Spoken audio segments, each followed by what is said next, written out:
The evening begins as it always does, with the slow fading of light across the wide expanse of water.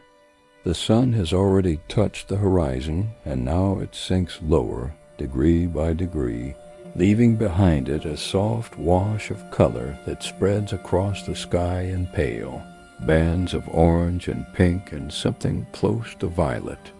The ocean below reflects these colors in its own quiet way, the surface moving gently, endlessly, in long, slow rolls that come from somewhere far out beyond sight. The keeper stands at the window of the tower, looking out at this familiar view, watching the day complete its passage into evening. He has watched this happen many times before, so many times that the sequence of it has become part of him, part of the rhythm that shapes his hours. There is no need to hurry. There is never any need to hurry here. The lighthouse stands tall and steady on its rocky point, and the keeper moves through his tasks with the same patient steadiness, knowing that everything will be done in its proper time. He turns from the window and begins to move through the lower rooms of the tower, his footsteps soft on the worn wooden floors. The lighthouse is not a large place, but it is his, and he knows every corner of it, every small detail. The walls are thick stone, cool to the touch, and they hold within them a kind of quiet that seems to deepen as the evening grows darker. The air inside is still, with only the faintest hint of the salt breeze that moves constantly outside, brushing against the tower, circling it, but never quite entering. In the small room where he keeps his tools and supplies, the keeper pauses at the workbench. Here, arranged in careful order, are the things he needs for the evening's tasks: clean cloths, a small tin of polish, a measuring cup for the lamp oil, a box of matches wrapped in waxed paper. He picks up one of the cloths, soft from many washings, and begins the first task of the evening, the polishing of the brass fittings that line the lower stairwell. This is a task he has done countless times, and his hands move almost without thought, following the familiar motions. He climbs the first few steps of the spiral staircase, where the handrail is fitted with brass brackets that gleam even in the dim light. He applies the polish with slow, circular movements, feeling the cool metal warm slightly under his palm. The cloth darkens as it picks up the tarnish, and slowly, gradually, the brass begins to shine again, reflecting the last traces of daylight that filtered down from above. There is something deeply satisfying in this simple work, in the way each small section of metal brightens under his care.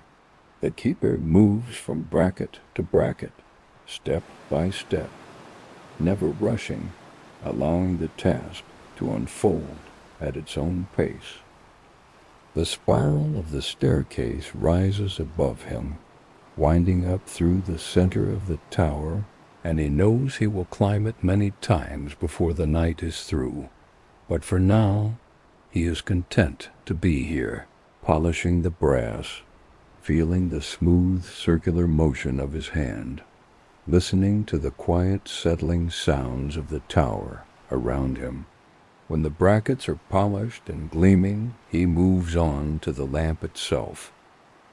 The great lamp sits at the top of the tower in the lantern room, but its mechanisms extend down through several levels, and there are smaller lamps in the rooms below that must also be tended. The keeper checks the oil level in the first of these, a steady lamp that burns in the watch room where he will spend much of the night. The reservoir is nearly full, but he adds a small measure more, pouring carefully from the can, watching the golden liquid settle. The oil has a faint smell, not unpleasant, a smell that has become associated in his mind with these quiet evenings, with the beginning of the night watch. He replaces the glass chimney on the lamp, making sure it is seated properly, and then he moves on to check the wicks, trimming them with small scissors, ensuring they are even and will burn cleanly. Each small action is part of the larger routine, each one necessary, each one familiar. The keeper climbs the stairs again, this time continuing upward, past the watchroom, past the small sleeping quarters, where his narrow bed is made up with clean, simple linens, past the storage rooms with their shelves of supplies. The spiral staircase is steep and narrow, and he climbs it slowly, one hand on the rail, his breathing steady and even. The stairs are worn smooth in the center from years of footsteps, perhaps his own, perhaps those of the keepers who came before him. The thought is a companionable one, the sense of being part of a long, unbroken line of solitary watchers. At the top of the stairs, a final door opens into the lantern room, and here the space opens up into something larger, a circular room enclosed by tall windows that look out in all directions. The great lamp stands in the center, its lens assembly a beautiful construction of glass and brass, prisms arranged in concentric rings that will capture and magnify the light when the lamp is burning. For now, the lamp is dark, waiting, and the room is filled with the soft gray light of early evening. The keeper moves around the lamp, checking each element with careful attention. He examines the gears that will turn the lens assembly, making sure they are clean and properly oiled. He checks the weights that hang down through the center of the tower, the weights that will slowly descend as the night progresses, driving the rotation of the lamp. Everything is in order as he knew it would be, but the checking itself is part of the ritual, part of the way he prepares himself for the long, quiet hours ahead. Outside the windows, the sky has darkened further. The colors have faded now, leaving only a deep blue that grows darker moment by moment. The ocean below is becoming less distinct, its surface blending into the surrounding dimness, though the keeper can still see the movement of it, the slow rise and fall of the swells. A few stars have appeared, small points of light in the darkening sky, and the keeper watches them for a moment, noting their positions, feeling the familiar comfort of their constancy. He descends the stairs again, moving back down through the tower to the kitchen, a small room on the second level where he prepares his evening meal. The kitchen is simple and orderly, with a small iron stove, a table, a few shelves holding dishes and provisions. The keeper lights the stove, using one of the matches from the box, and waits while the kindling catches, and the flames begin to lick at the larger pieces of wood. The fire makes soft crackling sounds, and a gentle warmth begins to spread through the room. While the stove heats, the keeper prepares a simple meal. There is bread, baked a few days ago, and still fresh enough, and cheese from a cloth-wrapped wheel in the coolest corner of the pantry. There's a pot of soup made earlier in the day, which he sets on the stove to warm. The soup is a plain one, vegetables and barley, simple and nourishing. He stirs it occasionally as it heats, watching the steam begin to rise from the surface. When the soup is warm, he ladles it into a bowl and carries it to the small table by the window. He sits down slowly, settling into the wooden chair, and for a few moments he simply sits, looking out the window at the gathering darkness. The meal before him is modest, but it is enough, and he begins to eat slowly, taking small bites chewing carefully, tasting the simple flavors. The window beside him frames a square of the evening sky, and as he eats, he watches the stars continue to emerge, one after another, small lights appearing in the deepening blue. The first stars are always the brightest ones, the ones that can push through even when the sky still holds some trace of daylight. And then, as the darkness settles more completely, the fainter stars join them until the sky is scattered with points of light, more than he could ever count. The keeper finishes his soup and sits for a while longer with the empty bowl before him. The warmth of the meal has spread through him, a comfortable warmth that mingles with the warmth from the stove. The kitchen is growing dim now, the only light coming from the glow of the fire through the stove's small iron door. He stands eventually, moving slowly, and carries his bowl to the basin where he will wash it later. For now he leaves it there and returns to the table to extinguish the small lantern he had lit earlier, letting the room settle into the soft firelight. Before he begins the night's watch, there is one more task, a small ritual that has become important to him. He steps out onto the narrow gallery that encircles the tower at this level, a walkway with an iron railing that allows him to stand outside, to feel the evening air directly. The door closes softly behind him, and he is alone in the open air, with the vast presence of the ocean stretching out before him and the tower rising above him into the darkening sky. The air is cool and slightly damp, and it moves gently against his face, a breath of wind that carries with it the clean smell of the sea. The keeper stands at the railing, his hands resting on the cool iron, and he breathes slowly, deeply, filling his lungs with the salt air. Below him, far below, he can hear the sound of the waves, a soft, rhythmic sound that rises and falls, never quite ceasing, never quite the same from one moment to the next. It is a sound that has been with him every night since he came to this place, a sound that has become part of the fabric of his solitude.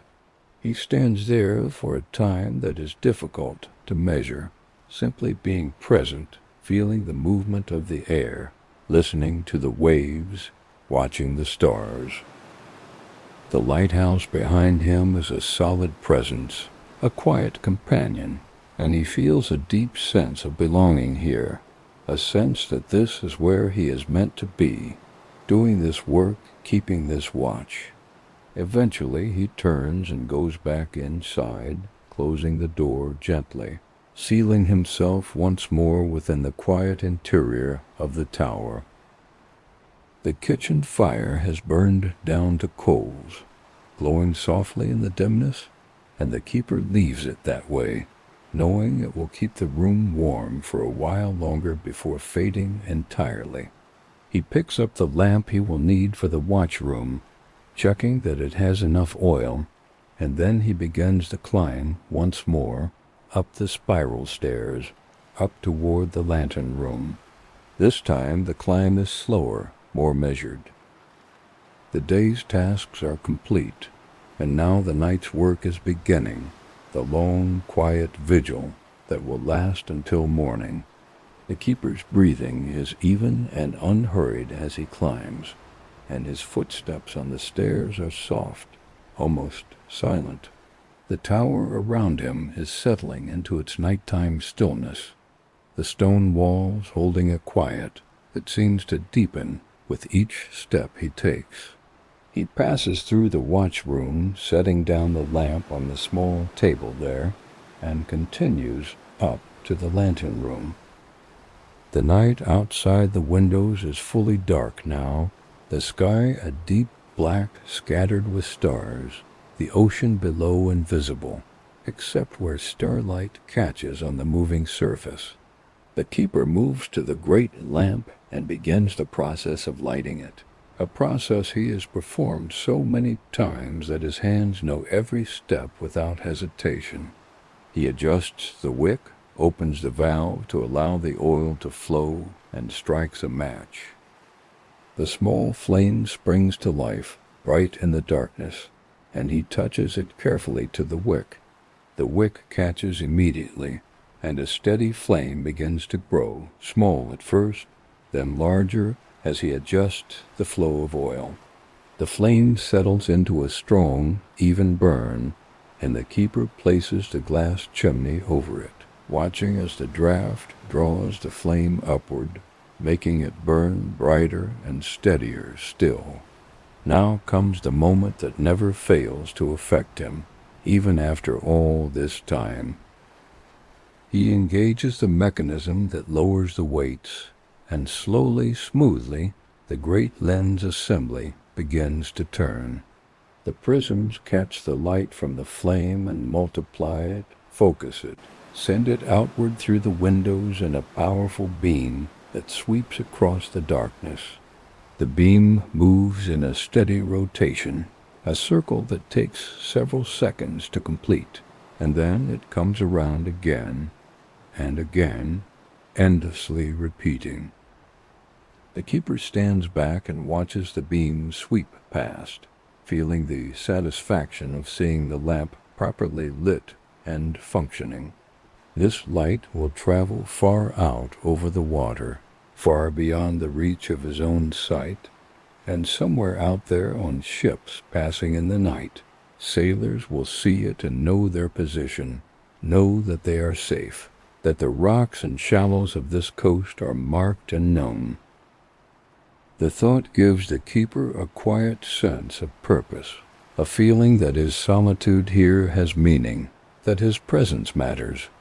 He descends once more to the watch-room, where his lamp burns softly on the table. Here he will spend most of the night, keeping watch, listening to the steady turning of the gears above, ready to respond if anything should go wrong, though nothing ever does. The watch-room is a comfortable space, small and enclosed, with a chair position where he can see out the window to the north and a second window to the east. There is a logbook on the table, and a pen, and a few other small items, but the room is uncluttered, peaceful. The keeper settles into the chair, feeling the familiar contours of it, the way his body fits into the worn seat. He opens the logbook and records the time of the lighting, the condition of the weather, the state of the sea. His handwriting is careful and clear, the same steady script he has used to fill many pages of this book and the books before it. When the entry is complete, he closes the book and sets the pen aside, and then he simply sits, looking out the window, listening. The sound of the gears above is a soft, rhythmic clicking, a mechanical heartbeat that measures the passage of time. The keeper has learned to hear the individual sounds within that rhythm, the slight variation as each gear tooth engages, the smooth slide of the bearings, the faint creak of the weight cables. These sounds are deeply familiar to him, and they form a kind of music, a quiet accompaniment to the hours of darkness. Outside, the night is still. The wind that was present earlier has calmed, and now the air is nearly motionless. The stars shine with a steady light, not twinkling as they sometimes do when the air is turbulent, but burning with a constant, unwavering glow. The keeper can see several constellations through the window, patterns of stars that he has known since childhood, shapes that have guided travelers and dreamers for countless generations. He finds comfort in their presence, in their reliability, in the way they move across the sky, in their ancient, predictable paths. As the night deepens, the keeper allows his mind to settle into a state of quiet awareness. He is not thinking about anything in particular, not planning or remembering or worrying. He is simply present, simply here, in this moment, in this place. His breathing has slowed to match the rhythm of the turning gears, a slow, steady rhythm that requires no effort, no attention. His body is still in the chair, his hands resting gently on the arms, his eyes gazing out at the darkness without focusing on anything specific. Time passes in a way that is different from the passage of time during the day. The hours of the night watch do not seem to move forward in the same way. Instead, they seem to deepen, to settle, to become denser somehow. Each moment is like the one before it, and like the one that will come after, and there is no sense of urgency, no sense of waiting for something to happen. The keeper exists in a state of peaceful suspension, held in the quiet rhythm of the turning light, the steady ticking of the gears, the distant, constant sound of the sea. At some point he rises from the chair and climbs once more to the lantern room, moving slowly, checking the lamp, checking the gears, checking the weights to see how far they have descended. Everything is as it should be. The flame burns steadily, the lens turns smoothly, the beam sweeps the darkness with unwavering regularity. The keeper adjusts the flow of oil slightly, a tiny correction, and watches the flame for a moment to make sure it remains steady. Then he descends again to the watchroom, settling back into the chair, resuming his quiet vigil. The stars have moved across the sky, shifted in their positions, but the change is so gradual that it is barely perceptible. The keeper notes their new positions with a part of his mind that is always aware of such things, but he does not dwell on it. He simply notes and accepts and continues his watch. The night is long, but it is not burdensome. There is something deeply restful about these hours, something that nourishes him in a way that sleep sometimes cannot. He thinks occasionally about the days before he came to the lighthouse, about the life he lived in places where there were other people, other voices, other demands on his time and attention. Those memories seem distant now, almost as if they belonged to someone else. The life he lives here is so different, so much quieter, so much more simple, that he can hardly connect the two. And yet he does not feel that he has lost anything. Rather, he feels that he has found something, something he did not know he was looking for until he arrived here and began this work. The isolation does not trouble him. He has grown to appreciate it, to value it, to understand it as a necessary part of this life. The solitude allows him to be fully present in each moment, to notice things he would never notice in a crowded, busy place. The way the light from his lamp falls on the stone wall, the particular sound the wind makes when it circles the tower, the subtle change in the air that signals the approach of dawn, still hours away but already beginning, in some imperceptible way, to lighten the eastern sky. The keeper rises again, this time to walk a circuit of the tower, moving through the rooms, checking windows, checking doors, checking the small details that make up his responsibilities. The sleeping quarters are undisturbed, the bed waiting for him when the watch is over and the day watch begins. The storage rooms are orderly, supplies stacked neatly on their shelves. The kitchen fire has gone out completely now, leaving only ash in the stove, and the room is cool, the window a dark square that reflects his lamp's light back at him. He pauses at each window, looking out, seeing nothing but darkness and stars. The lighthouse beam sweeps past outside, illuminating the tower walls briefly before moving on, a rhythmic flash that marks the passage of time more reliably than any clock. The keeper watches it beam pass once, twice, 3 times, and then he moves on, completing his circuit, returning to the watch room, settling once more into the chair. His body feels heavy now, weighted down in a pleasant way, as if the gravity here is slightly stronger than elsewhere. His eyelids are heavy too, but he does not fight to keep them open. He has learned that it is possible to rest without sleeping, to allow the body to settle into a kind of restful state, while the mind remains just aware enough to notice if anything changes.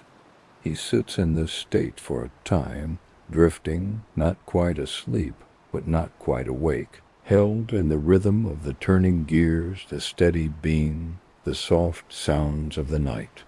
When his eyes open again, the stars have shifted further. He has no sense of how much time has passed, whether it has been minutes or an hour or more. It does not matter. The night continues, the watch continues, and he is here, present, awake enough to do what needs to be done. He stands and stretches slowly, feeling the stiffness in his back and shoulders, and then he climbs once more to the lantern room. The lamp still burns steadily, the flame constant and bright. The keeper checks the oil reservoir and sees that it is lowered now, as it should be, the oil slowly consumed to feed the flame.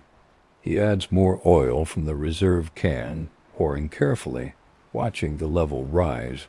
The lens continues its rotation, the beam continues its sweep, and the keeper stands for a moment, simply watching, feeling the deep satisfaction of a task well done, a duty properly fulfilled. Back in the watch room, he makes another entry in the logbook, recording the time and the conditions. His handwriting is just as steady as before, showing no trace of fatigue, though he can feel a deep tiredness in his bones, a tiredness that is not unpleasant, that is simply part of the rhythm of this life. He closes the logbook and sits again, his hands folded in his lap, his gaze directed out the window. The night is at its deepest now, the hours between midnight and dawn, when the darkness seems most complete, most enveloping. There is no moon tonight, and so the darkness is broken only by the stars and by the regular sweep of the lighthouse beam. The keeper finds this darkness comforting rather than frightening. It is a darkness that is full of presence, full of the quiet existence of the sea and the sky and the wind. He does not feel alone in it, even though there is no other human being for miles in any direction. He thinks about the ships that might be out there, passing in the night, their crews awake and watchful, just as he is. He thinks about the beam of light reaching out to them, connecting them across the distance, a silent communication that says, here is safety, here is guidance, here is a fixed point in the moving darkness. The thought pleases him, and he holds it gently in his mind, not forcing it, simply allowing it to be there. The hours continue to pass in their slow, steady way. The keeper makes his rounds again, climbing the stairs, checking the lamp, descending, sitting, watching, listening. The rhythm has become so deeply ingrained in him that he moves through it almost without thought, his body knowing what to do, his mind quiet and still. There is a peacefulness in this repetition, a security in knowing exactly what will happen next, and having no surprises, no sudden demands. At some point, deep in the night, he becomes aware of a change. It is not anything he can see or hear exactly, more of feeling, a sense that something is different. He sits very still, paying attention, and then he realizes what it is. The wind has begun to move again. It is still gentle, not strong enough to make noise, but he can feel it now, a slight movement of the air, a very faint whisper against the stone walls of the tower. He stands and goes to the window, looking out, and yes, he can see it in the way the stars are beginning to twinkle now, their light flickering slightly as it passes through the moving air. This change does not concern him. The wind is mild, the sea remains calm, and the lighthouse stands as firm as ever, rooted deep in the stone of the point. The keeper simply notes the change and accepts it, adding it to his awareness of the night. He returns to his chair and settles once more, and the watch continues. Gradually, imperceptibly at first, another change begins to make itself known. The darkness outside the window is no longer quite as complete. There is a subtle difference in the quality of the black, a very faint suggestion of something that is not quite black, not quite darkness. The keeper has seen this change countless times before, and he knows what it means. The night is beginning to ease toward morning. Dawn is still a long way off, still hours away, but the process has begun, the slow, almost imperceptible lightening that will eventually bring the day. He does not hurry the process or wish for it to move faster. He simply notes it and continues his watch. The stars are still bright, the darkness still deep, but there is now this added knowledge, this sense of direction, this certainty that the night, like all nights, will give way to morning. The keeper finds comfort in this certainty, in the reliability of this ancient pattern. The earth turns, the sun rises, the night gives way to day, and then day gives way to night again, on and on, endlessly, reliably, without fail.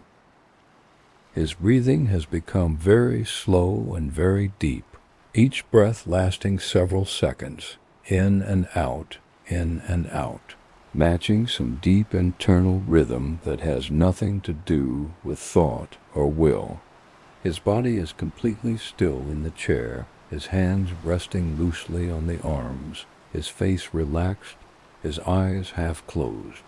He is aware of the beam sweeping past outside, aware of the soft clicking of the gears, aware of the very faint sound of the wind, aware of his own breathing.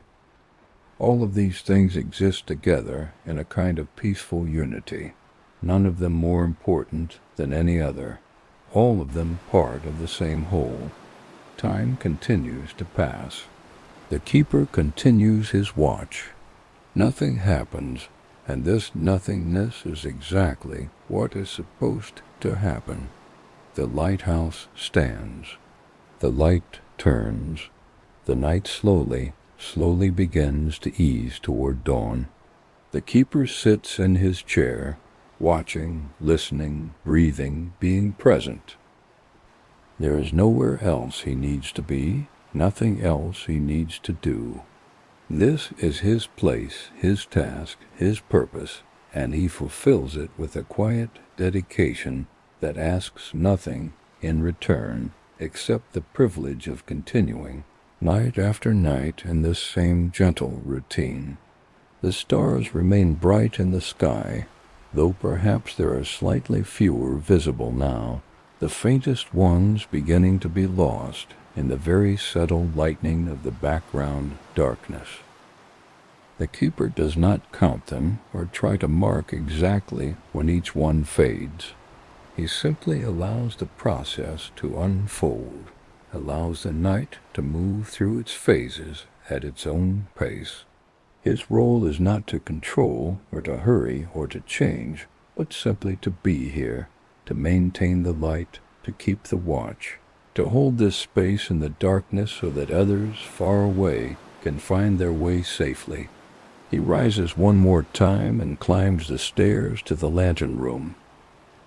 The lamp continues to burn, though the reservoir is lower again, and he adds more oil, performing this task with the same careful attention he has given it all through the night.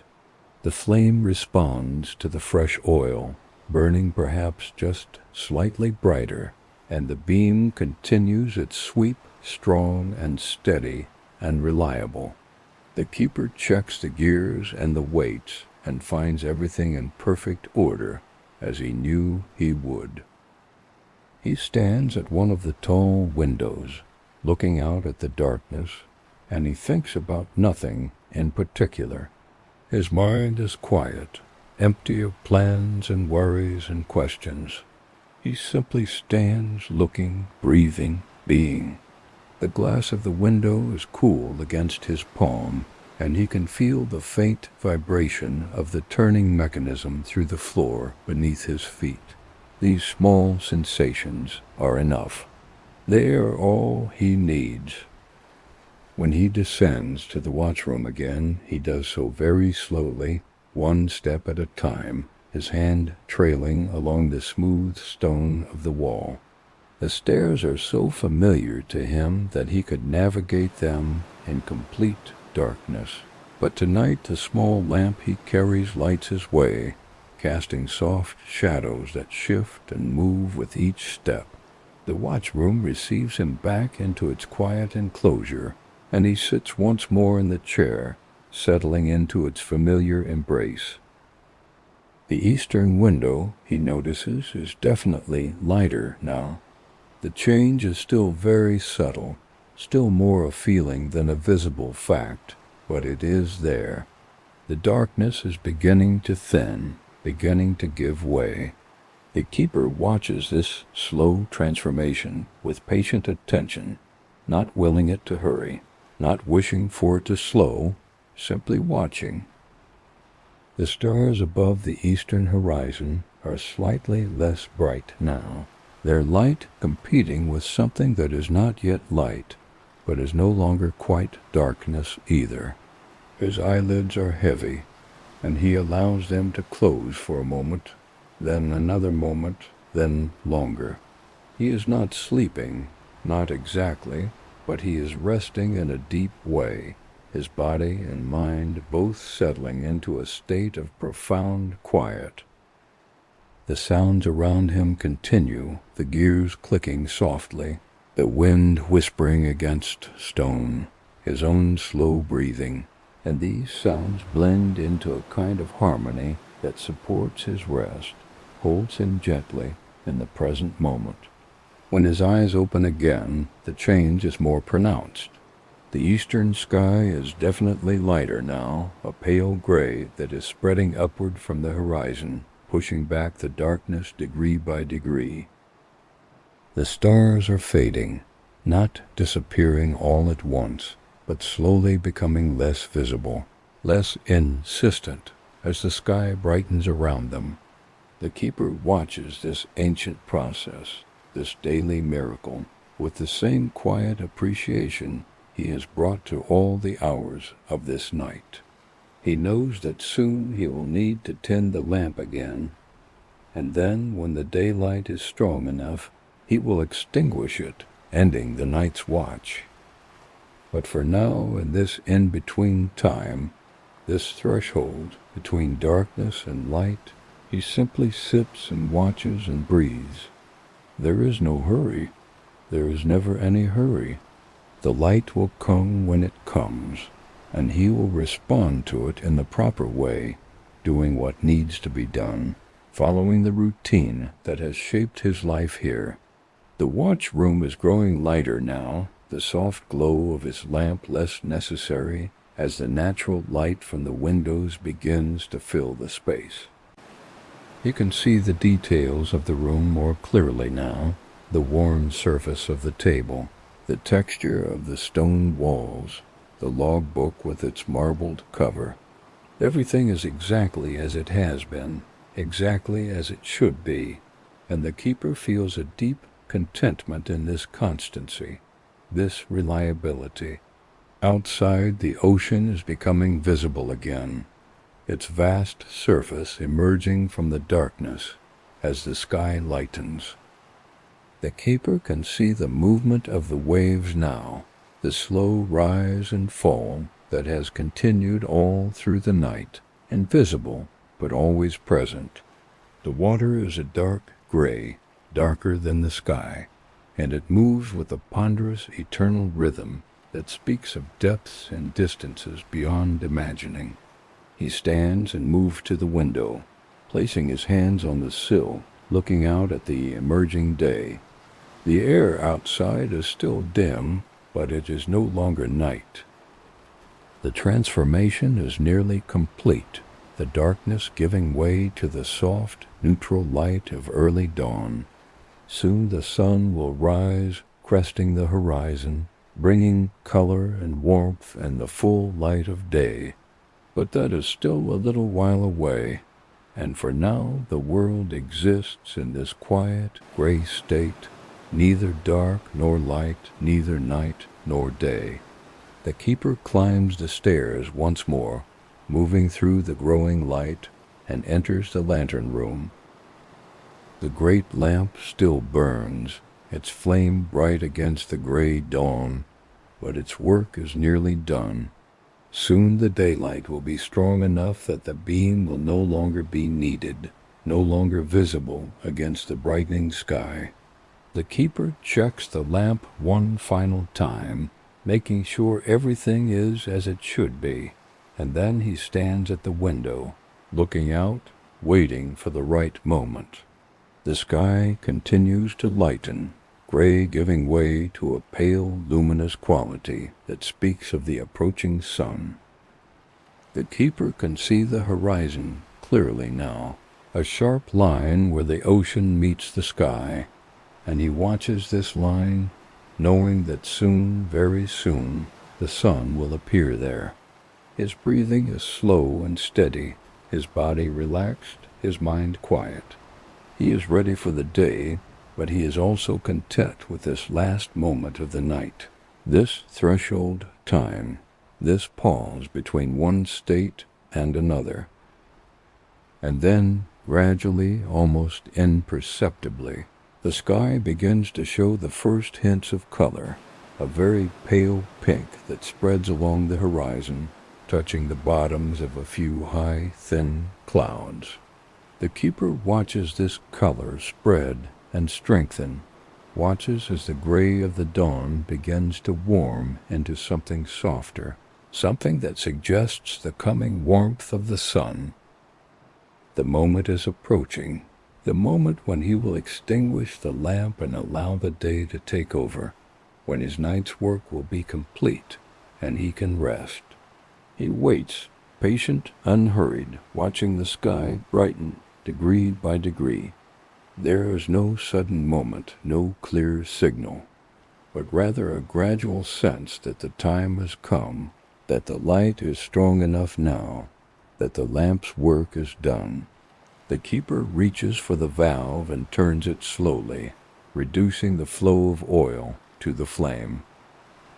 The flame grows smaller, flickering slightly, and then he closes the valve completely, and the flame goes out, leaving only a small trail of smoke that rises toward the ceiling and disperses. The lens assembly continues to turn for a moment, driven by the weights that are nearly at the bottom of their travel, and then the keeper engages the brake and the turning stops. The lantern room is suddenly very quiet without the clicking of the gears, and the light that fills it now is the natural light of early morning, soft and gray and peaceful. The keeper stands for a moment in this new quiet, feeling the shift from night to day, feeling the completion of his watch. He descends the stairs slowly, his legs slightly stiff from the long hours of sitting. The watch room is bright now with the morning light, and he extinguishes his small lamp, no longer needing its glow. He makes a final entry in the logbook, recording the time of the extinguishing, the condition of the weather, the state of the sea. His handwriting is perhaps slightly less steady than it was at the beginning of the night, but it is still clear, still careful, still a record that will remain long after this particular night has faded from memory. He closes the logbook and stands at the window, looking out at the day that is beginning. The ocean is visible now in all its vastness, gray and calm, stretching away to the horizon. The sky above is growing lighter and warmer, the pale pink deepening toward orange where the sun will soon appear. The keeper watches for a moment longer, and then he turns away, moving through the tower, descending to the lower levels, to the small room where his bed waits. The routine of the night is complete, and now the routine of rest begins. The keeper removes his shoes and lies down on the narrow bed, pulling a blanket over himself. The room is cool and dim, and he is very tired now, a deep tiredness that has been building all through the long hours of darkness. He closes his eyes and allows his body to relax completely, sinking into the mattress, letting go of the watch, letting go of the need to be alert and aware. His breathing slows even further, becoming deep and regular, the breath of sleep. Outside, the day is growing brighter. The sun is rising, the world is waking. But here, in this small room, in this quiet tower, a keeper is drifting into sleep, his work done, his watch complete. The lighthouse stands above him, solid and permanent, and he rests in its shelter, knowing that tonight he will rise again and repeat this gentle routine, this simple cycle of light and darkness, of watching and resting, of being present in the quiet hours, of holding his place in the endless rhythm of the days and the nights and the turning of the earth. The sleep that comes is deep and peaceful, a sleep without dreams or disturbance, a sleep that matches the quality of the watch that preceded it. The keeper rests, and the tower rests with him, and the ocean moves in its endless rhythm outside, and the sun rises higher into the brightening sky, and everything continues as it always has, as it always will, in this quiet place at the edge of the world, where the light turns and the watch is kept, and the gentle routine unfolds, night after night, in its predictable, comforting, endless cycle.